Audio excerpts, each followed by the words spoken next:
So our next presentation this morning is Tammy Pennington, the COA Director.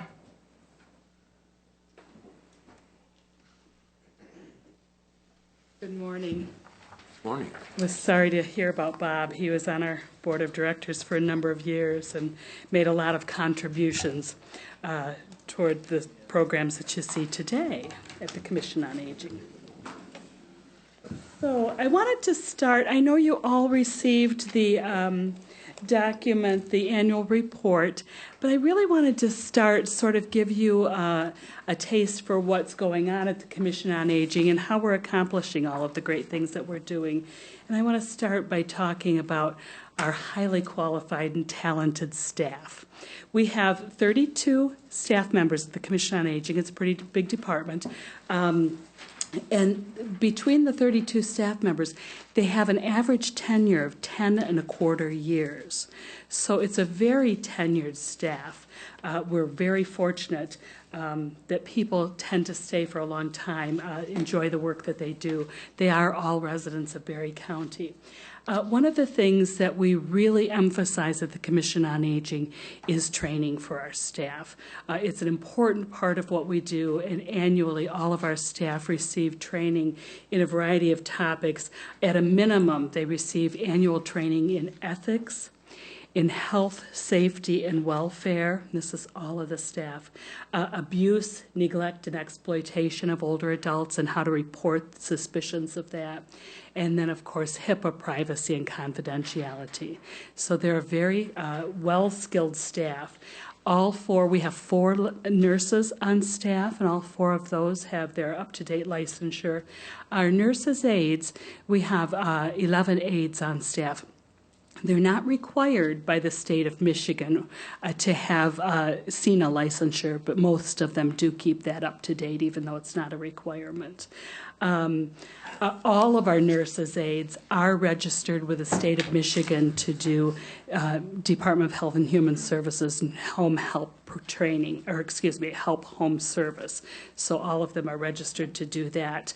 Our kitchen manager and our nutrition program coordinator are all current and up to date on their food manager certification and their food allergen training through the health department. So our staff, our kitchen staff is where they need to be.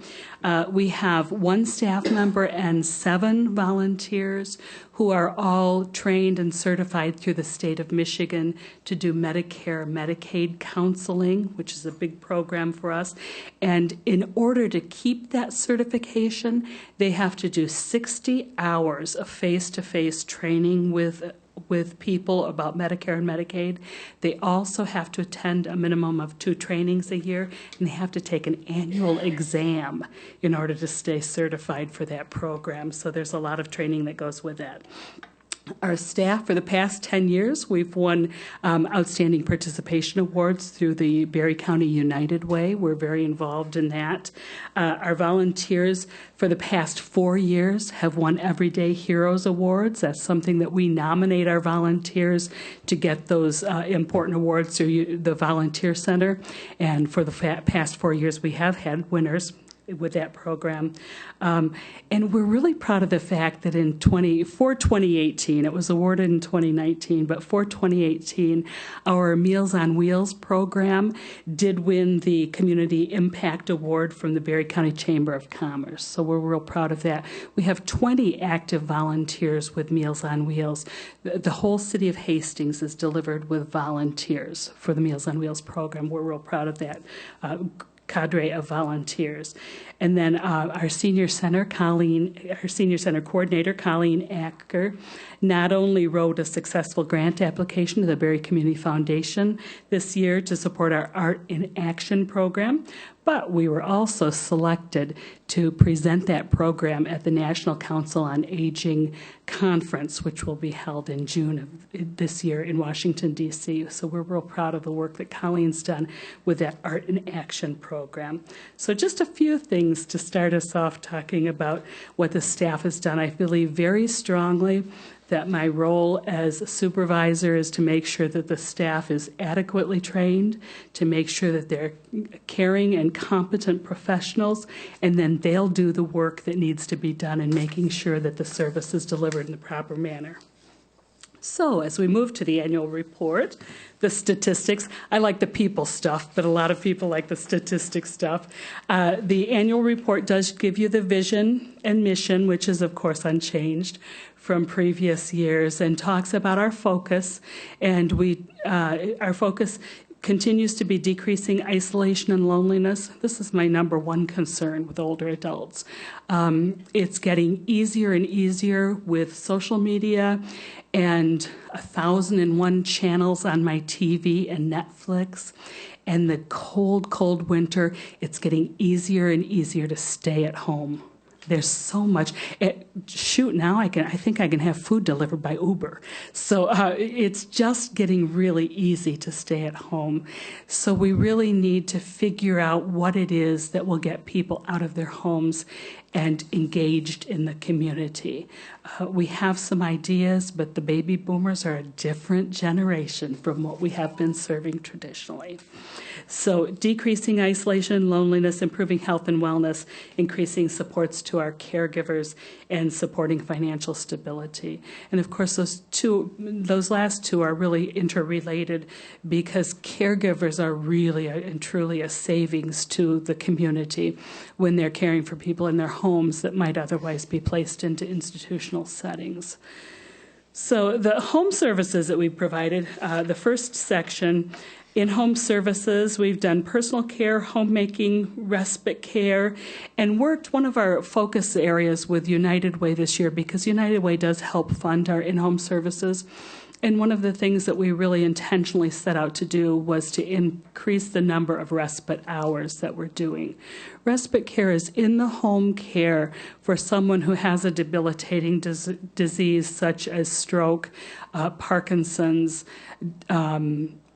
Alzheimer's or dementia. So we're sending a nurse's aide into the home to care for those folks while the caregiver leaves. And again, it relates back to that focus of increasing support to caregivers. So I'm really happy to report that the respite care program with 931 hours of care to 12 families this year was an increase of 62%. So we kind of same numbers, rough numbers, with homemaking and personal care services, with the baths and with the housekeeping. But that respite care, we made an intentional decision to increase and outreach that number. So we were successful in that. In-home assessments, again, that's a service, a free service that the nurse provides, and a registered nurse will come out to the home, sit down with the senior and perhaps their neighbor or their daughter or son and talk about what it is that they might want to have delivered in terms of services in their home. And in-home assessments, a big piece of what we do because it sort of sets the tone in writing the care plan, and that was up 13% this year too. Chore services, that's our minor home repair program, 690 hours of care and up again of 3%. Meals on Wheels, big increase this year, which is a continuation. Last year it was a 13% increase. This year it was a 12% increase. So more and more people are requesting those Meals on Wheels. And one of the nice things that we're seeing with Meals on Wheels, we have always had a very strong client contribution for Meals on Wheels.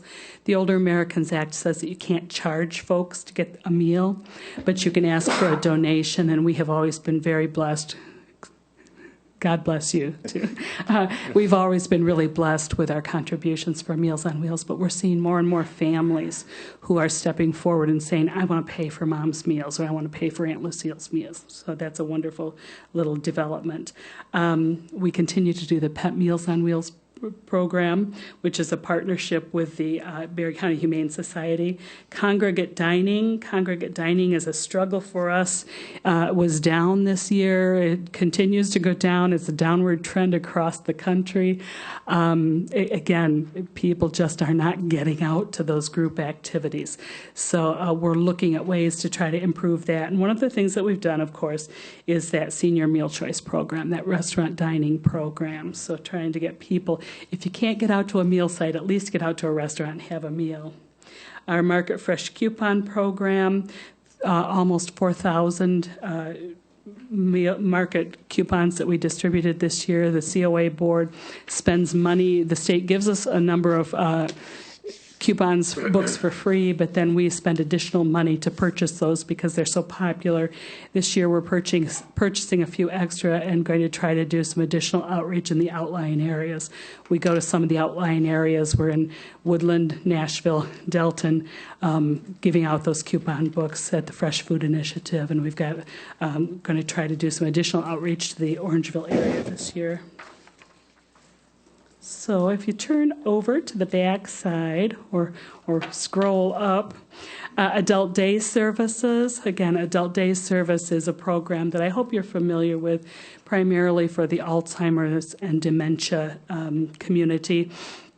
And this year, Adult Day Services, we did provide 10,554 hours of care to 23 caregiver families, and that was an increase of 25%.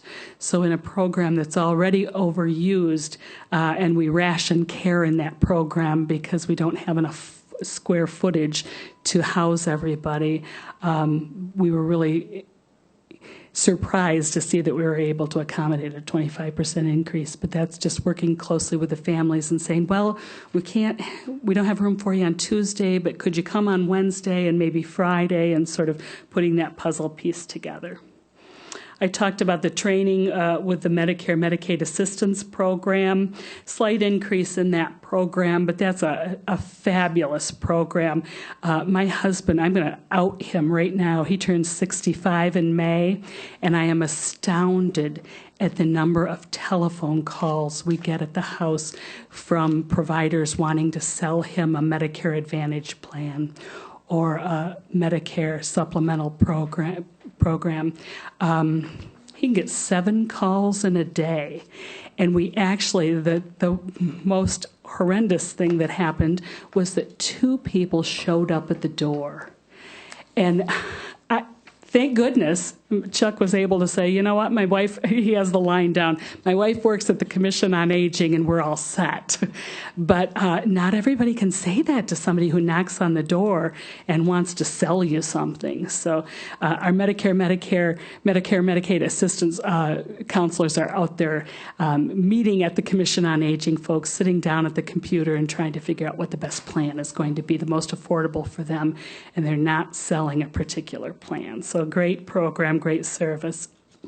Our community-based services, again, this is where we're trying to get people out of the house. Come on in, listen to an educational program. Yesterday we had a gentleman in the dining room playing music, and I think everybody in the dining room was singing along. And that's just so important for social connection. It's so important for memory and retention. It's just cognition, it's really important on every level. So trying to get people out into the community, doing the blood pressure checks, the BrainWorks program, Tech Monday. Bill was in yesterday, Bill Dubbs, who had interviewed a couple of years ago for the COA board, and there wasn't room for him. So the commissioners said to him, well, you know what, maybe you could get involved in the Commission on Aging and see what they're doing. So ever since then, he's been our tech guy, and he comes on Mondays, and he sits down with the seniors and tries to help them with their tablets and their iPhones. You know, how do you figure out how to use your camera? You know, how do you set up your apps? All of that stuff. And that's about all I know. So I've used Bill's expertise as well, but that was a great connection that we were able to make. Exercise program, lots and lots of exercises. After isolation, it's falls that worry me. So we're doing more and more with fall prevention, Zumba Gold, all sorts of fun stuff, lots of live music, social activities. We have a lot of volunteer opportunities. If there's something that you would like to contribute, come on out and we'll find something that fits well for you and that you enjoy doing. Fundraisers, I did want to mention our walkathon is coming up on May 18th. I would love to see some of you come out and walk. Bring your kids, bring your grandkids. I know not everybody has had the opportunity to do that, but it's a fabulous way to raise money for the Meals on Wheels program. May 18th. We do our silent auction. We're doing that in conjunction with that walkathon. Our trivia night in February was a great success. Had a lot of teams out, and it's always a fun way to raise money for the programs. Our board of directors, our staff, a couple of board members here. So I appreciate truly all of the work that they do on behalf of the older adults, because everything that they bring to the table represents what Berry County needs and wants for its older citizens, and that's just the very best. So I would be glad to answer any questions that you have. I'd like to thank Tammy for all the work that she puts into this. I mean, it's almost like her life. Almost.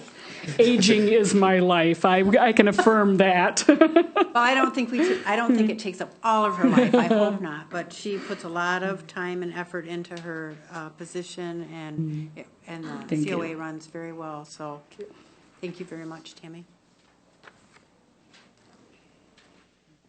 Thank you, ma'am. Thank you. Have a great day. Public hearings, we have none. Items for consideration. Madam Chair, I move for approval of prepaid invoices in the amount of $2,503,957.10. Item B, approval of claims in the amount of $41,564.19. Item C, approval of commissioners' reimbursements, mileage in the amount of $850.85. Moved by Gibson, second by Smelker, and Parker. No problem. Is there any discussion?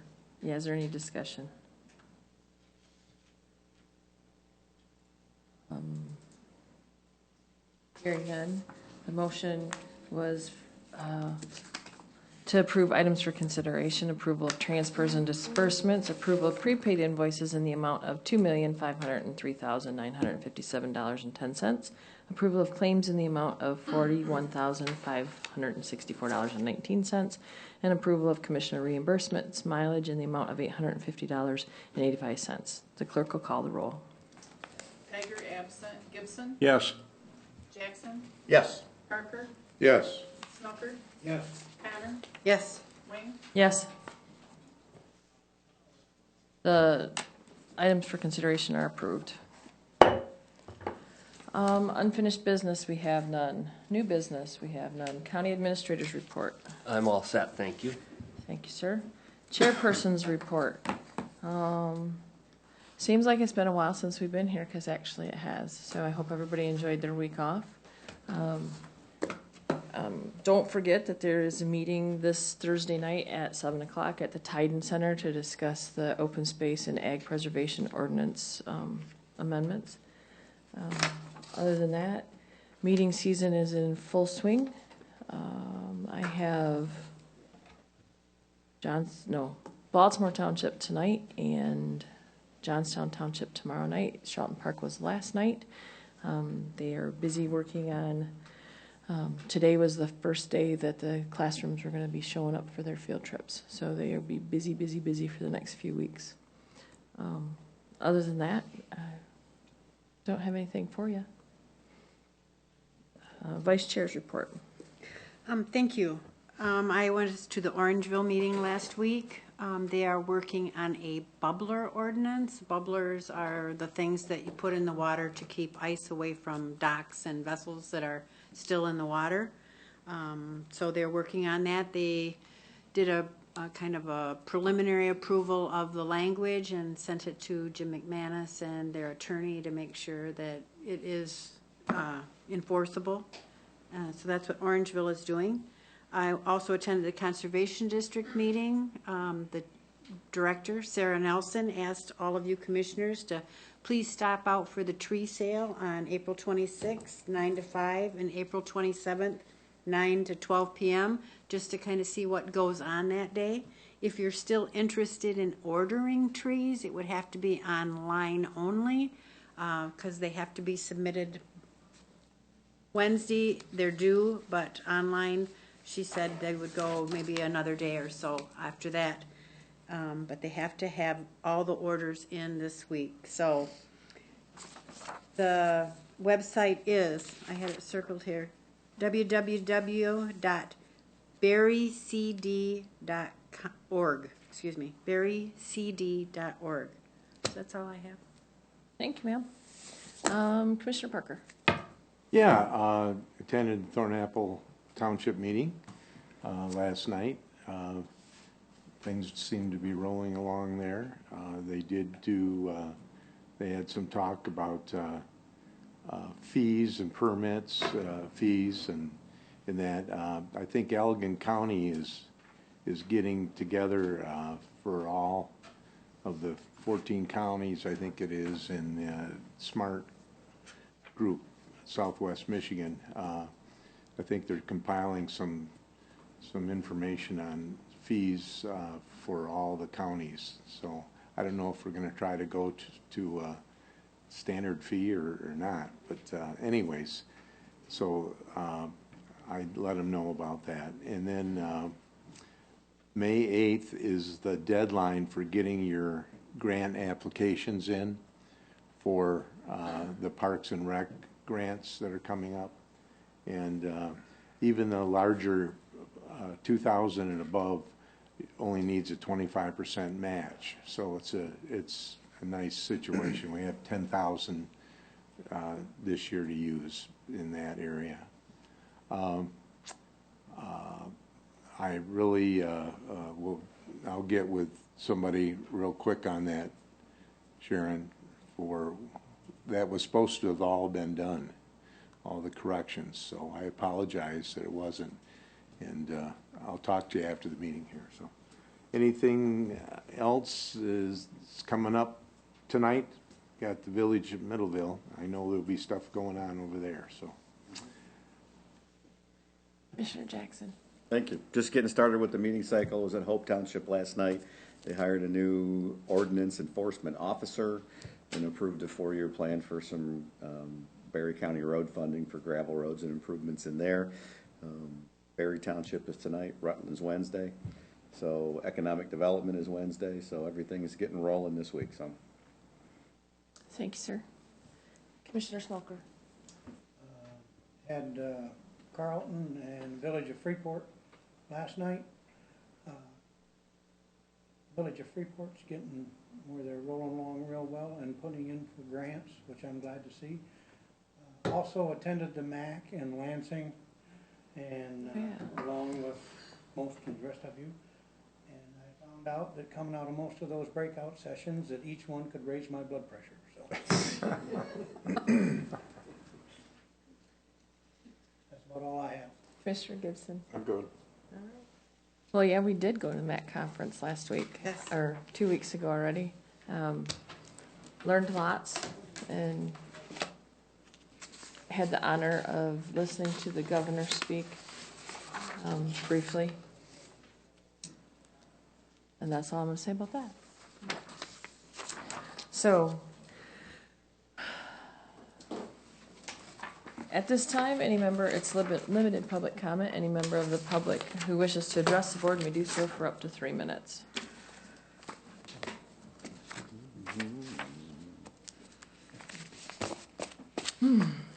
Seeing none, is there any other business to come before the board?